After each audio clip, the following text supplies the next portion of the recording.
I am a visual neurophysiologist, which means that I try to figure out how we see by recording from neurons at various stages in the visual system. But I acknowledge that artists also try to figure out how we see, and often works of art are experiments about how vision works. So if you get anything from my talk at all, I hope you take home the idea that vision is information processing, not image transmission. It doesn't do you any good to send a high-resolution image up to your brain because there's nobody up there to look at an image. All you have up there is nerve cells, and all nerve cells can do is fire or not fire. So everything you see and feel and think is a manifestation of a population of nerve cells firing or not firing. And because nerve cells are small, and because all they can do is fire or not fire, these computations are simple, local, and they're often opponent. I keep forgetting that I can do this.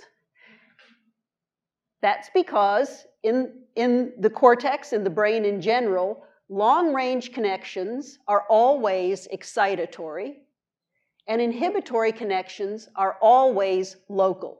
So local connections can be inhibitory, and because of that, and because of the fact that your visual world is mapped systematically onto your visual cortex at early stages, that means nearby neurons care about the same part of visual space. So that means that this local inhibition, this local opponency, happens in visual space, which is why you have local opponency in many things. So this is local opponency in luminance. All these little gray disks are identical. I made them. I know they're identical. What's changing is the background. So the ones that are on a dark background look lighter. The ones that are on a light background look darker. It's also true in contrast. So these checks are identical, but these look higher contrast because they're surrounded by low. Orientation is locally opponent. These stripes are vertical, but they look off vertical because of the surround. Motion is locally opponent. That red dot is moving vertically. I know it doesn't look like it is, but it is.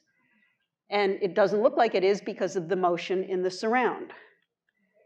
Color is locally opponent. These disks, these rings are all identical. I know they don't look identical. They are. I made them in Photoshop. But these look less yellow, look less blue, that is more yellow, and these look less yellow, that is more blue, because of the surround opponency in color. And here's a little illusion based on that. What I want you to do is look at this little black dot for just a few seconds and keep in mind that what you're looking at is white letters, but because of surround opponency, you're getting a yellow letter after image from white letters. Of course, artists know this. Monet painted a blue shadow with little yellow halos on it. But now I mostly want to talk about depth perception, and I want to talk about, because Dana works in depth, and I want to convince you that your ability to see depth and three-dimensionality is, like everything else in your visual system, simple, local, and often opponent. Now, what do I mean by seeing depth? So you look out on the world, and it is vividly three-dimensional, right? Come on, you have to agree with me. Yes. Now, I know the world is three-dimensional. I'm not denying that. But you see the world as three-dimensional using two flat retinal images. That's all the information your brain gets is two flat images. And from those two flat images, it computes this sensation of distance and depth. So you can pay a whole lot of money for a ray tracing program to make physically plausible images where the rays of light obey the laws of physics and they bounce off in specular ways from the objects, but you don't need to do that because your ability to see distance and depth is simple and local. So how do you see distance and depth? Your visual system doesn't have sonar. It doesn't ping things to figure out how far away they are. Instead, it uses information about relative motion. So when you move back and forth, things that are nearer move more than things that are farther away. It uses shading, perspective, occlusion, and stereopsis, which I'll talk about at the end. So it uses all these cues to compute distance and depth. But it does it locally, because this whole computation about distance and depth starts in early visual cortex, where you have a simple map of the visual world, and nearby neurons care only about other nearby neurons. So it's a local, simple computation, even though when you think about distance and depth, if you're a ray tracer, you think about the whole visual scene. But you don't have to, and artists know this. When artists first discovered shadows, which they did around the 1400s, they would make shadows that give you a perfectly plausible impression of a three-dimensional object, but shadows can go in orthogonal directions in the same painting. Here is a vase of flowers casting a shadow towards the sun. This painting by Canaletto is the Piazza San Marco. It's down Mass Ave at the Fogg Museum of Harvard. And in this painting, the shadows on this side of the piazza are going this way, and the shadows on this side of the piazza are going that way. And when I mentioned this in an interview at the Fogg, the curator came dashing up and said, that's because the light reflects off that building and causes the shadows to go. So I went to the Piazza San Marco. This building is full of windows. It's just columns. It does not shine light, reflect light. The shadows do not go in two directions in the Piazza San Marco, but no one but me cares. Here's a manger where you see the roof from above on the left and from below on the right. This is an Edward Hopper painting where the light is streaming through this window, but this thing isn't casting a shadow. Now, I know that halos shouldn't necessarily obey the laws of physics, but at least they should be internally consistent in whether they occlude things or not. And of course, Magritte was playing with the laws of occlusion in this painting.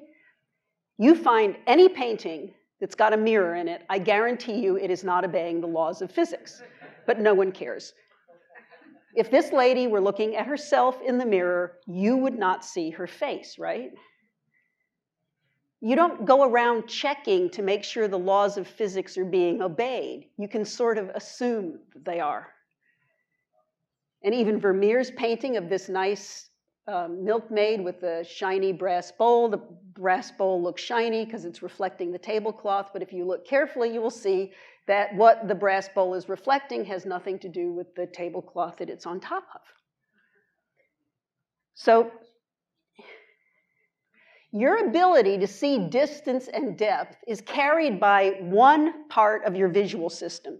Your visual system comes in through the retina and goes to the primary visual cortex, but then it splits into these two major processing streams. And this processing stream is a primate add-on to the older mammalian visual system. And it's for high-resolution object recognition, being able to recognize faces, being able to see color. This part of our visual, we know that because people who have lesions in this part of their visual system can't recognize objects anymore. They can see them, they can draw them, they can copy them, but they can't recognize them. Lesions in this part of your visual system affect spatial information. They affect motion and depth and your ability to navigate through the environment. So we sometimes call it the where system. Some people call it the how system. Here's some drawings made by people with lesions in their parietal lobe. They were asked to draw a bicycle, a cross, and a clock.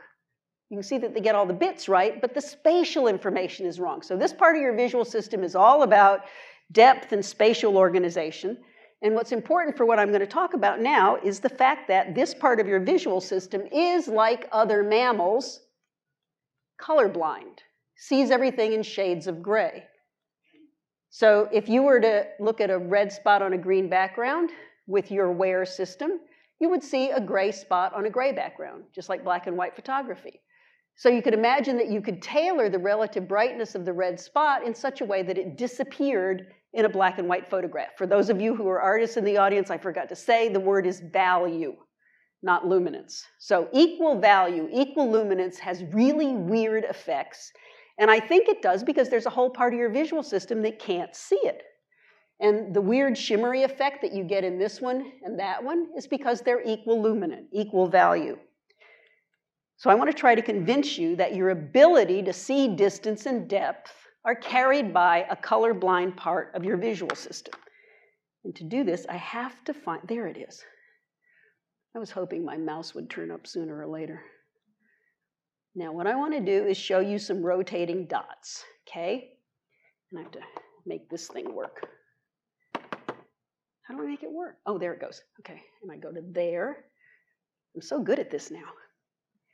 So these dots, I hope, look three-dimensional. Wait, let me get them just right. Okay, looks three-dimensional.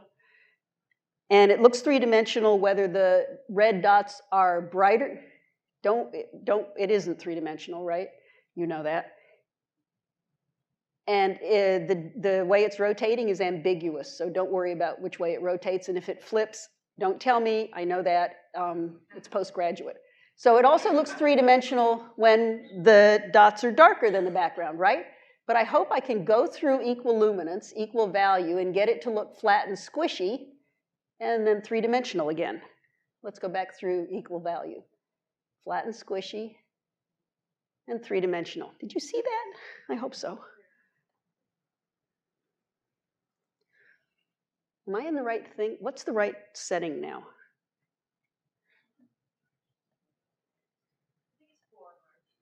No, it's not. Let's try 3. Heaven knows what we're going to do. Thank you. Whatever I had it at before, I really liked.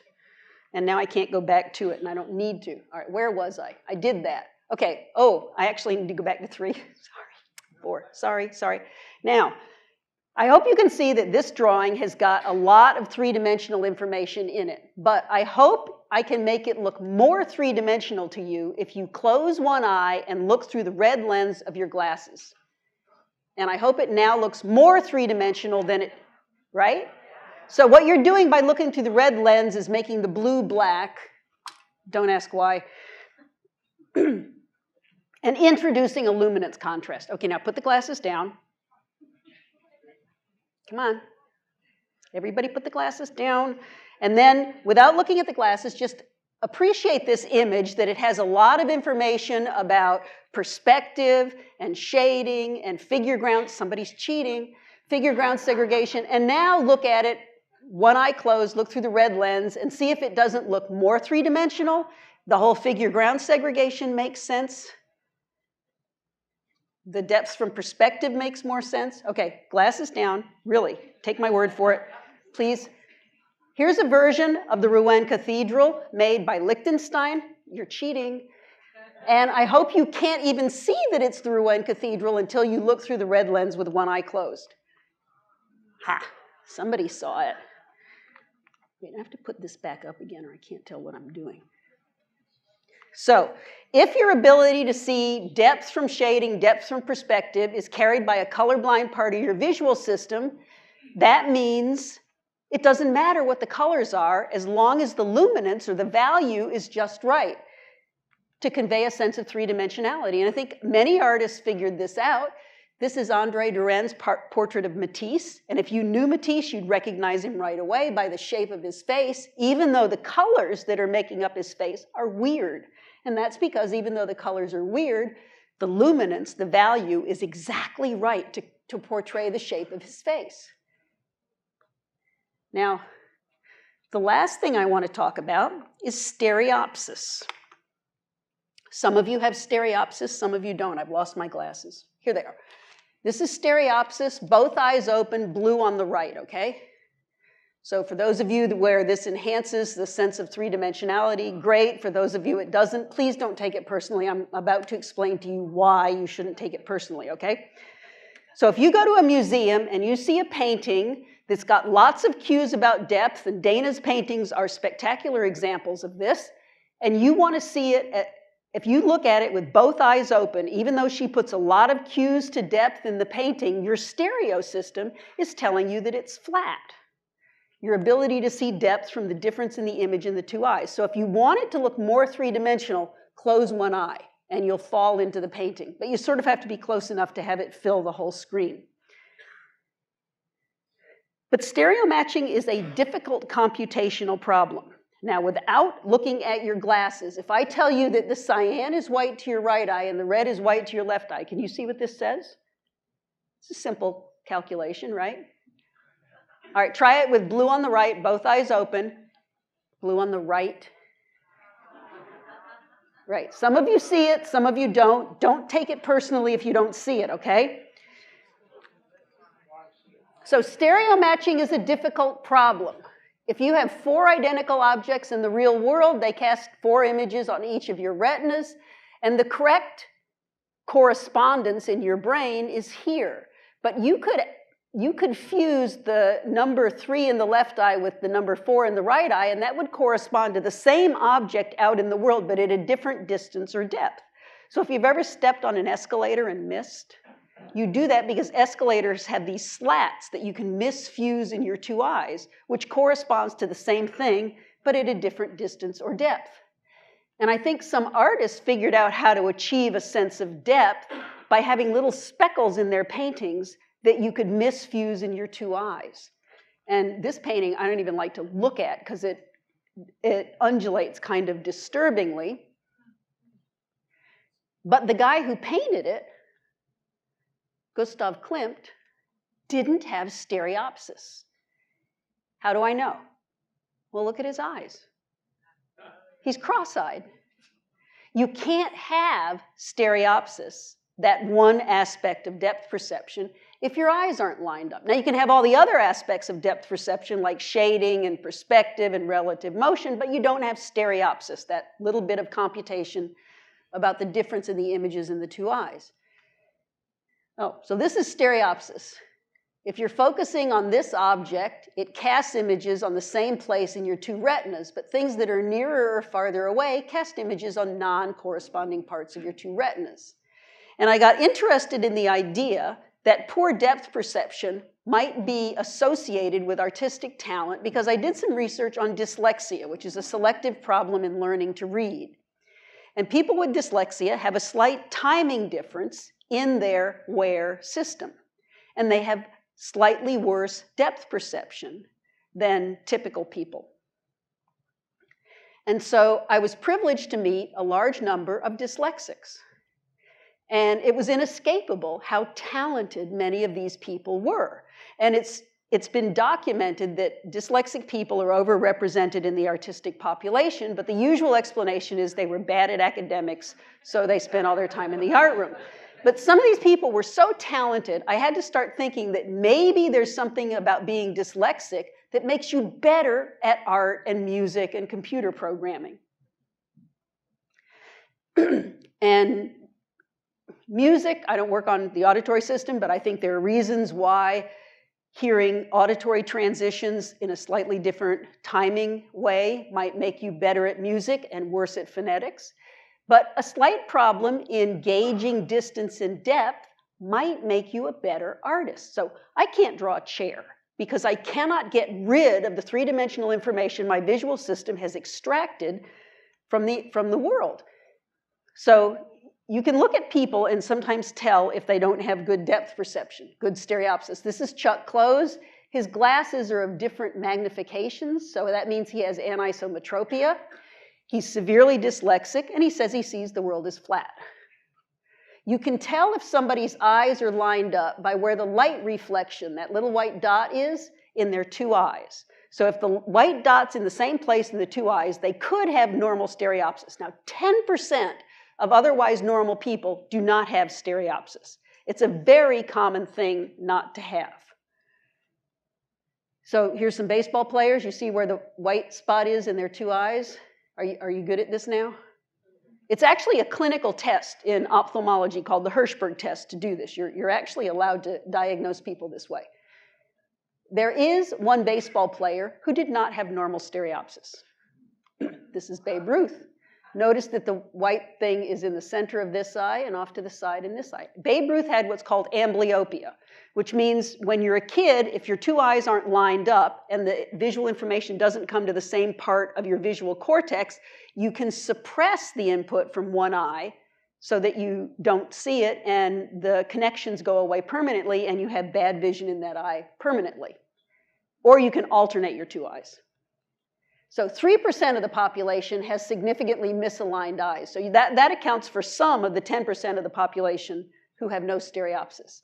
So we looked at a bunch of artists. We looked at about 100 artists that we had really good photographs of, and you'd expect that we'd find 2 or 3 right off the bat, right? We found 16 right off the bat. This is Andrew Wyeth. Whoops, sorry, pressed the wrong button. This eye is looking at you. This eye is looking out that door. His father, N.C. Wyeth, also an illustrator, was also strabismic. This is Edward Hopper. The light reflex is next to the pupil here, the side of his eye here. This is Kara Walker. Kara Walker works in silhouettes. How flat can you get? I don't know about the dog. Marc Chagall was cross-eyed. Frank Stella was cross-eyed. Jasper Johns was wall-eyed.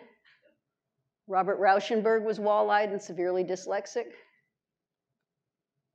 What am I not doing right? Alexander Calder was wall-eyed. Man Ray, to look and see, look, centered, off-centered. Frank Lloyd Wright. Now, I said it's an acceptable clinical test to diagnose strabismus using a photograph. Obviously, it's not okay to do it using a painting, right? Because, right, you know why. But I was at the Louvre, and there's this one room that's got nothing but 4 Rembrandts. It's a little tiny room, 4 Rembrandt self-portraits in it. Every single one of them shows one eye deviating off to the side.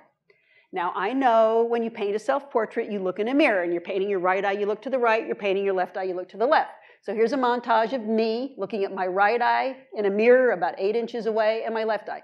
And you can see the white spots in 2 slightly different places.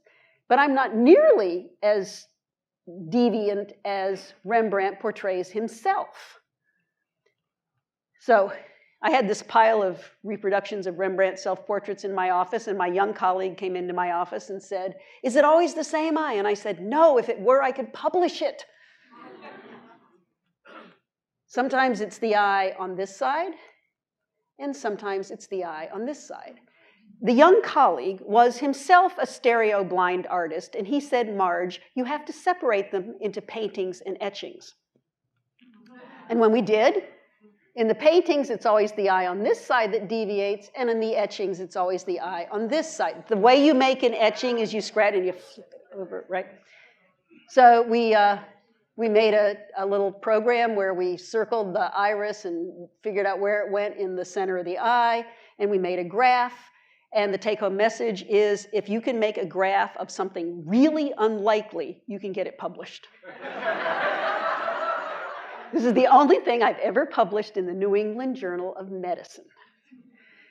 In the paintings, the eye on the right tends to be centered, the eye on the left deviates out, except for this one, which we think is either a fake or he painted it from an etching. I'm done.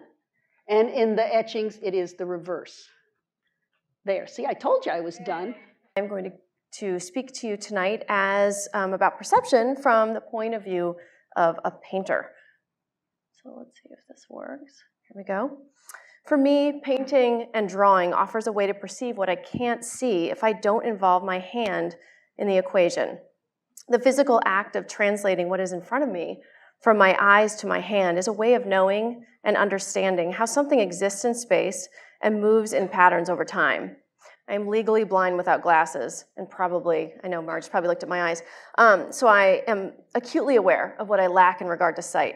For me, making a painting is a rehearsal of the act of seeing, and it is an odd act to try to make an object reflect an experience my body has had in time and in space. The art historian T.J. Clark wrote, "No doubt part of the magic of seeing is the feeling it offers you of going out there with a part of your body, effortlessly and immediately." He goes on to say, "But the very metaphor of outsidedness we use to describe the sensation of moving in vision toward a place we don't physically occupy reinstates the distance." I want to finish the quote, so I can actually go off my thing, but I lost my little mouse here. So I will finish the quote on the next slide because it's on there as well. Sorry. There we go. This awareness of the interval between us and what we are seeing fascinates me. Representational paintings are invitations to scrutinize, while paradoxically reminding us what is not actually there. Navigating and creating tension between proximity and distance is central to my work. If my sight is lacking, I have another kind of vision, in that I see the world as a painter. Shape, color, line, and light. While I make recognizable images of particular museums, I am remaking these places with shapes, colors, and lines that have their own visual dialogue with the shape of the painting's physical surface. When I visited the Tate Modern in London, so this image is of, and some of the other ones were of Rachel Whiteread's installation there. I think it was in 2005. I was captivated by the viewers below who were just navigating through the boxes and through the architecture of the Herzog de Meuron building, looking at all their pamphlets and reading materials. Upon returning, I made these paintings. The geometry of Herzog de Meuron's architecture, the flat expanses of floors, the cloud of white boxes, and dark figures seen from above, they reminded me of a Japanese ukiyo-e print of the floating world, or a narrative screen painting, with its isometric perspective, lines, shapes, and divided but porous public and private spaces. The magic of painting, for me, is that its stillness holds movement. It is both space and object in oscillation.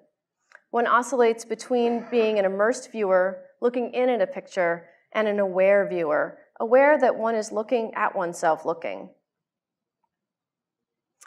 Dr. Livingstone spoke so eloquently about spatial cues. I'm trying to think of all the wonderful names and all the things that she named that we just do in painting. Perspectival diagonals, overlapping shapes, occlusion, scale shifts, modulating contrast, forms and light. I rely on using and playing with these cues when remaking a space, but they are, of course, necessarily denied by rectangle and surface.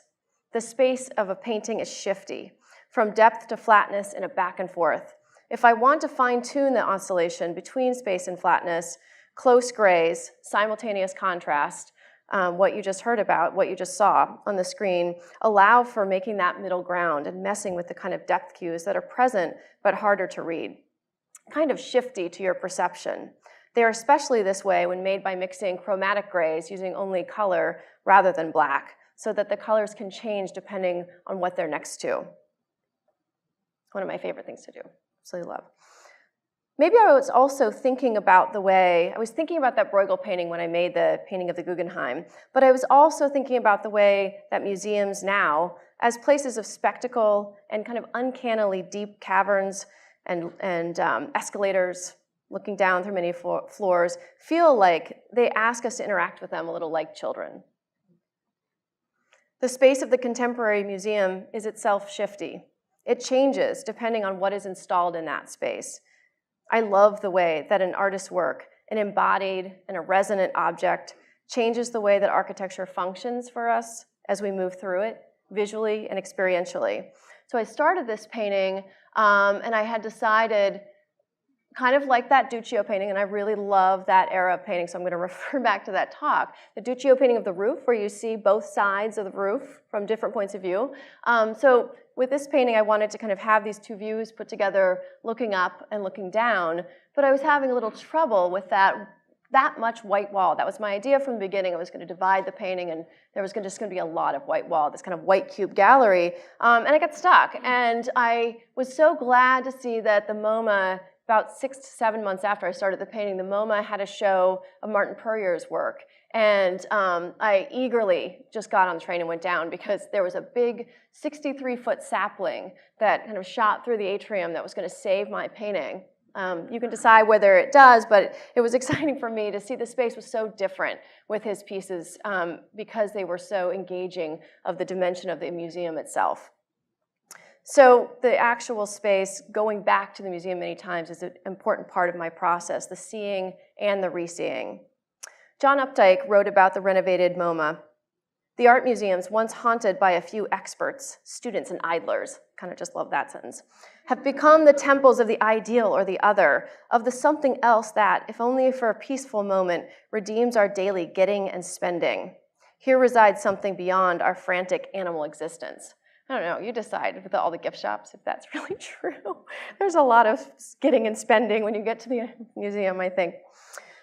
I am interested in painting people in museum spaces because with their maps and cameras, I see them as contemporary seekers of both surface spectacle and I hope, or interested in, for my own self when I go to the museum, a kind of sense of deeper meaning. The museum, as well, is a particular kind of space for me that functions differently because the objects it holds are so different from consumer objects, even when we are asked to take them with us, as in a Felix González Torres installation. This was in Venice, at the Venice Biennale in 2007. In his work, these objects assert their presence, while again, especially with Felix González Torres, reminding us of something that is absent. If contemporary art is about the interaction of the viewer with the work, I see the museum as becoming kind of a stage. I like to paint installations like this one by Jacob Dahlgren that involve simple elements, repetition and modules that extend back into space, so there is more contrast between the perspectival depth and the flat shapes of the painting. So in painting architecture, it wasn't until I spoke with Marge back in the fall that I really realized, I'm thinking about all these things, the play of depth and flatness, and I write about them in my artist statements, but it was just really fun to think about this kind of visual, the way our vision actually works in that respect, and the way that we read cues in that respect. So that's something that working from installations and working from architecture really allows me to push even farther. I so often paint strangers because I'm painting museum spaces, but I prefer to paint friends and family because they of course have more meaning and more presence for me. These two paintings are based on two close friends in the art world. And for both of these, I was thinking about Piero della Francesca's use of one-point perspective to give a sense of tense calm and kind of very clearly and very strongly organize the painting and how we see. And of course, in this one and in the next one, not quite as much, I mess with it a bit by putting different points of view together. So it's not one simple reading, even if the one-point perspective is still very strong. In looking as a painter, I take what will allow me to fine-tune that oscillation between space and flatness, and this is really what painters do, but all in radically different ways. I have been increasingly interested in paintings that can't be read from a single viewpoint. The reflective gold on the screen shifts as you walk past it, especially when it is folded. In 2010, I began to want to make my paintings even more shifty, to make the viewer want to move in space along a painting and just see it from different angles. I love this painting. Just a beautiful piece. I began to paint images and architecture onto three-dimensional shapes that kind of went their own way while being derived from the image on the surface. I think of these paintings as little model-like pieces that can interact on the wall with each other and with the architecture of the gallery. The perspective in these paintings lines up from one spot, but not from another. The silver surface sparkles as one moves, looking either bright or dark, depending on where you stand, and depending on the lighting in the gallery. And I have to say, I really enjoy that part of it. I make these in my studio, I move them around, I change the lighting, and I don't really know 100% what's going to happen when I put them in the gallery. And I like the fact that they are objects and they change and they shift in the context of the space. And so they seem different in one show versus another, in one gallery space versus another. So that sense of play, I suppose, and openness in the work is interesting to me. So as assertive objects in the gallery space, the tension between object and image is heightened. Their diminutive model-like size is meant as a reminder to one that they are an approximation of space and experience. They're not the place itself, like no painting would be, but it's meant to be even more of a reminder about that they are models and they don't fully add up. In most of my paintings, the sense of things not fully adding up is really important to me. And so again, it was so interesting to listen to Dr. Livingstone's talk and think about how in vision we may have a range of how things add up for us in order to understand space. These are depictions removed in time and space from the initial place. I'm interested in the viewer being aware of how their movement while looking reflects what the depicted figures are also doing in the paintings.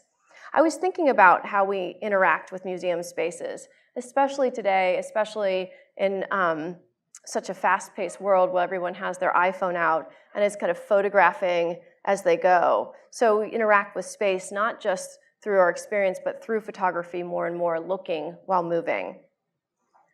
So these paintings all came out of a short residency that I did in Chicago in 2009 that was supported by a grant from the St. Toff Club.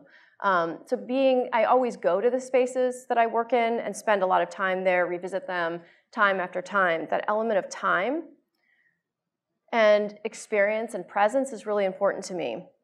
So after making these shaped paintings, I became really interested in Florentine frescoes because they're painted directly into the architecture of churches. They're folded into the space itself. In 2011, I traveled to Italy to draw from Quattrocento frescoes. In these paintings, multiple points of view are often depicted in a single image, the most famously in Masaccio's The Tribute Money, where the narrative flows across the image and there's no break between things that are happening in that story. Perspective and geometry are held in tension. Fingers touch lines, are framed by windows, so that the painting takes place in architectural and social space. Drawing by drawing, in the act of drawing, I find what I like to paint and what I want to paint.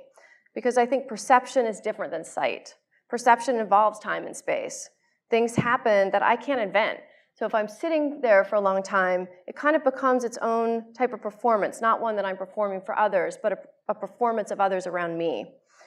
As I was drawing at MoMA, I was drawing the Wolfgang Leib installation of Pollen. It was beautiful, these beautiful yellow glowing up from the floor. And this girl just came and sat down right in front of me, and I couldn't have even made her up. She was just really wonderful, and her purple stripes in complementary contrast to the yellow, and just all those markers splayed on the floor. So we kind of reflected each other, her drawing and me drawing her. I like to paint people drawing, deeply engaged. It's like painting a sleeper or a dreamer. Painting people drawing allows me to make direct reference to the making of an image. When the MFA and Gardner were under construction, I became interested in painting the work of the building's construction. Did anyone look through those little windows at the MFA? There's that one little window you could kind of peek in, see all the guys working. It's great.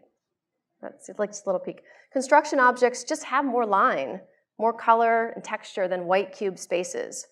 They allow me to more directly make paintings about work, the literal work behind the clean, white, gleaming facade of the art institution, and the potential for working my own paintings more, including more gesture, more touch, and continuing to push invented color. I try out ideas about color and geometry in small paintings, forcing myself to leave them more simple and stark, little moments of light, space, and experience that can be juxtaposed with each other like a conversation. I have most recently been painting the reflective windows of museums, incorporating myself, seeing myself see into these images. Although I moved back to a rectangular surface, I see this surface as a shape. The geometric grid lines of the windows reflected back as a soft web assert themselves on the box-like surface of the painting. As far as painting goes, it's just fun to paint reflections. Wipe things out, move them around, suggest shapes. Everything is less hard-edged within reflections, but also conceptually how Foster writes about contemporary museums and contemporary architecture in particular, but particularly museums with all of their mirrored surfaces and screens as kind of seeing for us. So taking our sight and kind of doubling it back to us with mirrors. Images and mirrors are doubled, seen and reseen. If I started by being interested in museum spaces that allowed us to see others seeing and looking through layers of open space, I'm now interested in the way that contemporary spaces are made spectacular and confusing, in which it is hard to get one's bearings. The museum as a space is an unstable site of things being made and viewed, where inside and outside, presence and absence, sociality and solitude meet. I made this painting of Dale Chihuly's lime green icicle tower because I was interested in it being built, but I also just loved all those boxes and all the things that were, again, to go back to that word of shiftiness or shifting. Everything felt like it was shifting around this particular object that was being built. I'm interested in glass and painting layers of glass over glass, shifting light, reflections, shadows, and figures, index signs of presence. The stability of architecture in the grid, the rectangle of the canvas, is called into question by the shifting quality of the painting itself, which is painted on its sides as well as its front, so that it can still seem to change as one walks past. So I purposely made, that's about the scale shift between those two paintings, and the little painting is not quite the same moment. It's a moment right before these two figures. If you can find them, it's kind of about the same size as the little moment where the two figures are again. So when I'm having a show, I wouldn't go so far as to call it installation, but I'm absolutely thinking about how the paintings relate to one another in scale and how something very small can make something feel larger, and also how we walk up to a small painting and experience it differently than a large painting. These aren't shaped paintings in that they're rectangles, but they are shapes. A rectangle is a shape, and it's something that I'm thinking about in these paintings in terms of using the grid and responding to the grid against the rectangle. And they're also fairly thick, about 3 inches out from the wall, so they're painted around the sides. And so when you see the painting coming from the right, you see the side in relation to the front differently than when you come from the left. As we become more wired, texting while walking, listening while sleeping, surfing while talking, real space seems to fall away into the screen. My most recent paintings, happening in the studio now, are based on these reflections again, letting solid architectural cues fall almost fully away so that the painting up close breaks into marks and colors. I'm working right now from Harvard's Carpenter Center by Le Corbusier,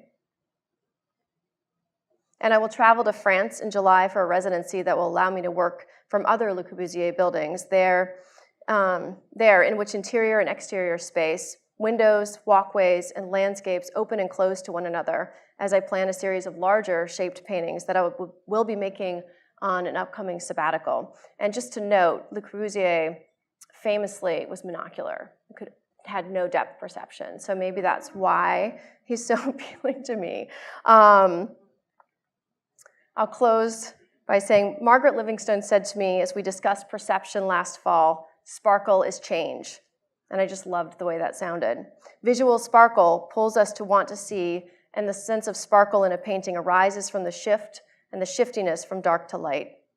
I'm keeping this in mind as I make my new work. I want to give many thanks to Deborah Davidson and Sarah Hulsey with Catalyst Conversations, the Broad Institute, and of course, Dr. Livingstone for the invitation, the honor to speak together. So thank you very much for coming.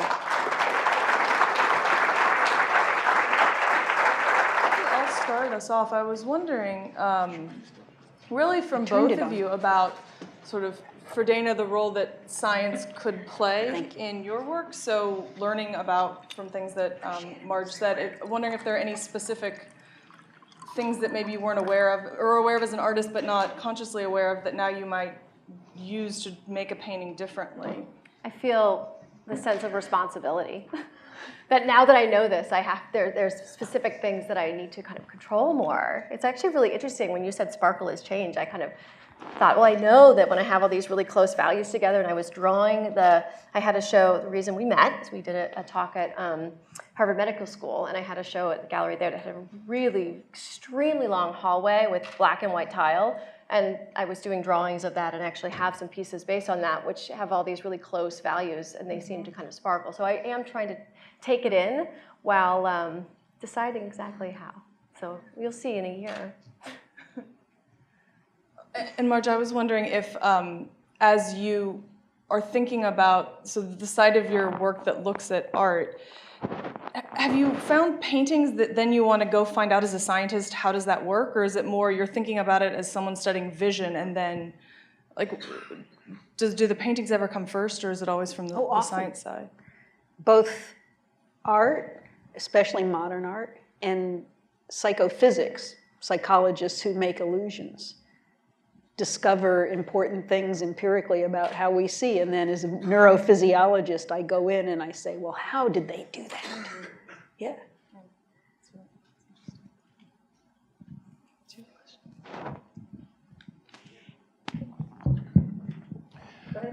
There's been a minor revolution in a major aspect of museum design in the last few years, and one that will expand in the future.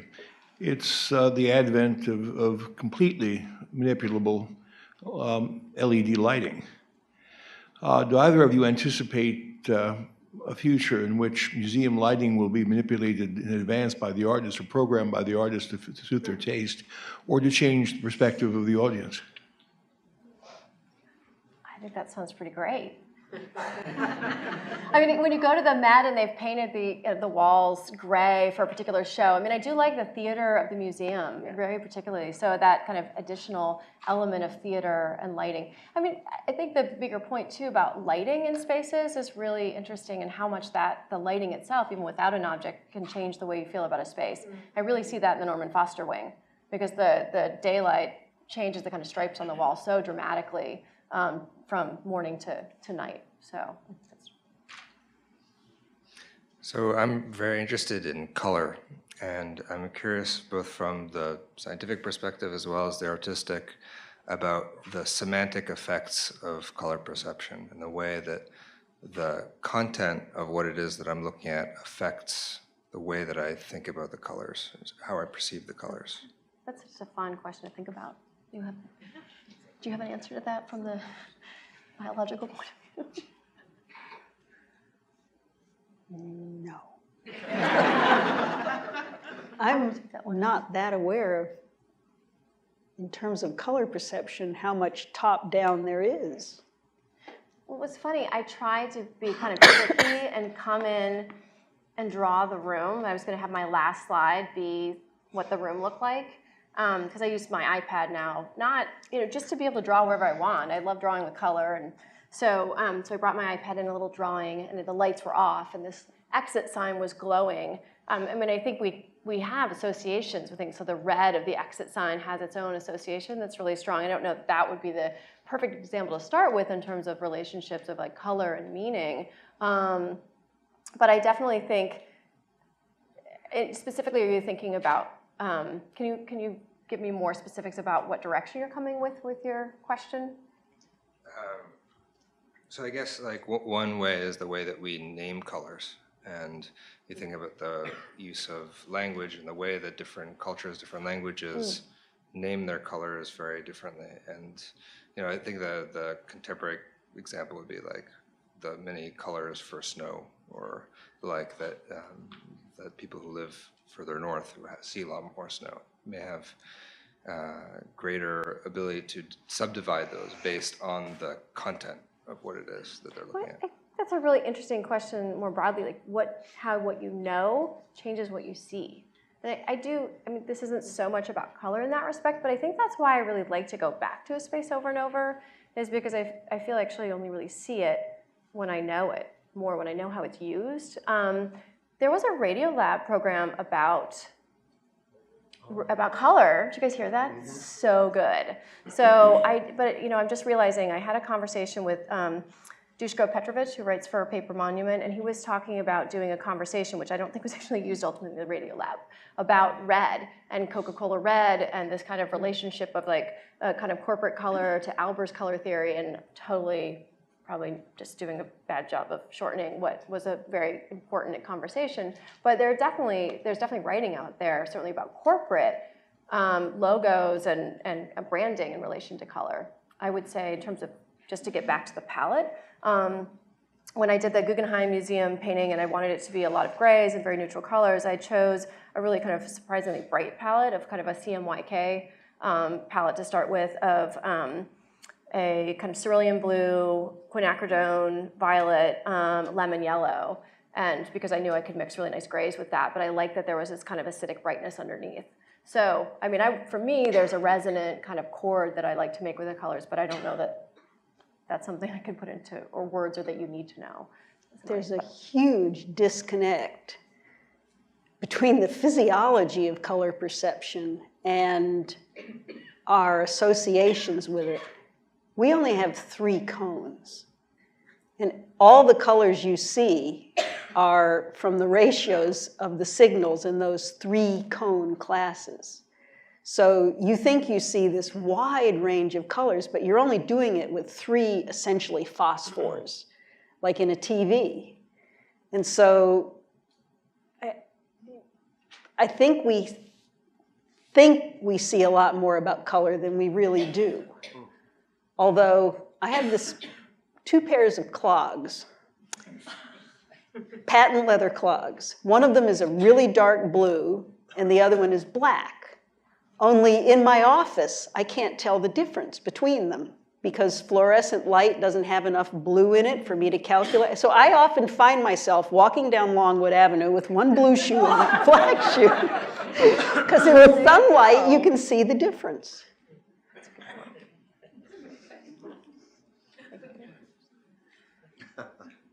Okay, bear with me, okay?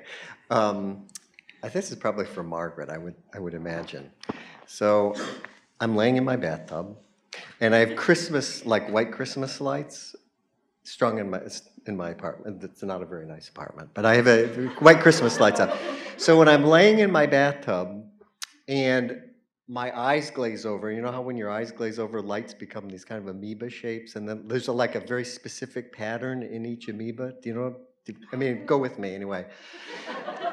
But every amoeba is exactly the same. And then when I blink, the amoeba changes, but all the amoebas are exactly the same again. It's like, and I thought, is that some kind of action of the lens?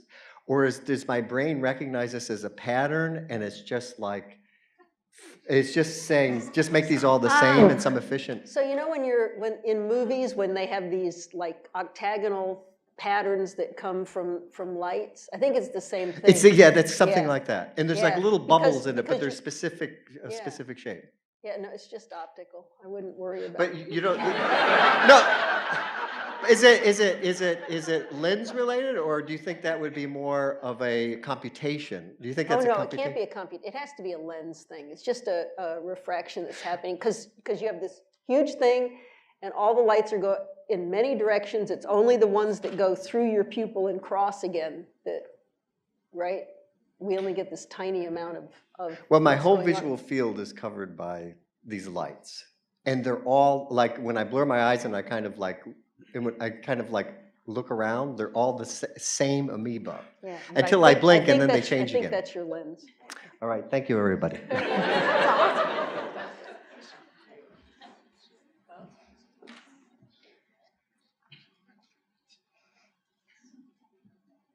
I like these new ones that you're doing that are so almost abstract. Thank you. I'll be doing more now with our conversation. So my question could also be ridiculous, but I think it's... That wasn't ridiculous. No. I mean, it's like, my question could also be ridiculous. Since your last talk, and I heard this talk at Harvard as well. I can't believe she came to hear the same. Well, I wanted to, yeah. Thank you. So I'm wondering if there is any change that you've perceived or even considered, because we're spending so much time on screens, which is a very flat read. Your eye read, there's no distance at all, and you're reading light. You're reading a bounce of light. So I'm just wondering if you've noticed any difference. You would only notice a difference in children. Okay. So we learn to see. Our visual systems wire themselves because we have up. trained our brains without the screen. Is that what you're saying? Okay. It's too late. We're fine. Kids Okay. are probably going to end up a bit different than we are. Plus, they're going to discover when they get to be my age that you can't deal with those stupid little screens anymore. Then they're going to be stuck. But yeah, your visual system wires itself up until your late teenage years in terms of learning to see things and recognize patterns and stuff like that. So there's no discernible shifting that occurs once you're, in your 30s and beyond. Puberty's Pretty important cutoff. Okay. And some things are done by the time you're 3 months old, like your ability to learn to see stereopsis. That's pretty much done before you're half a year old. So different parts of your visual system mature at different ages. Thank you.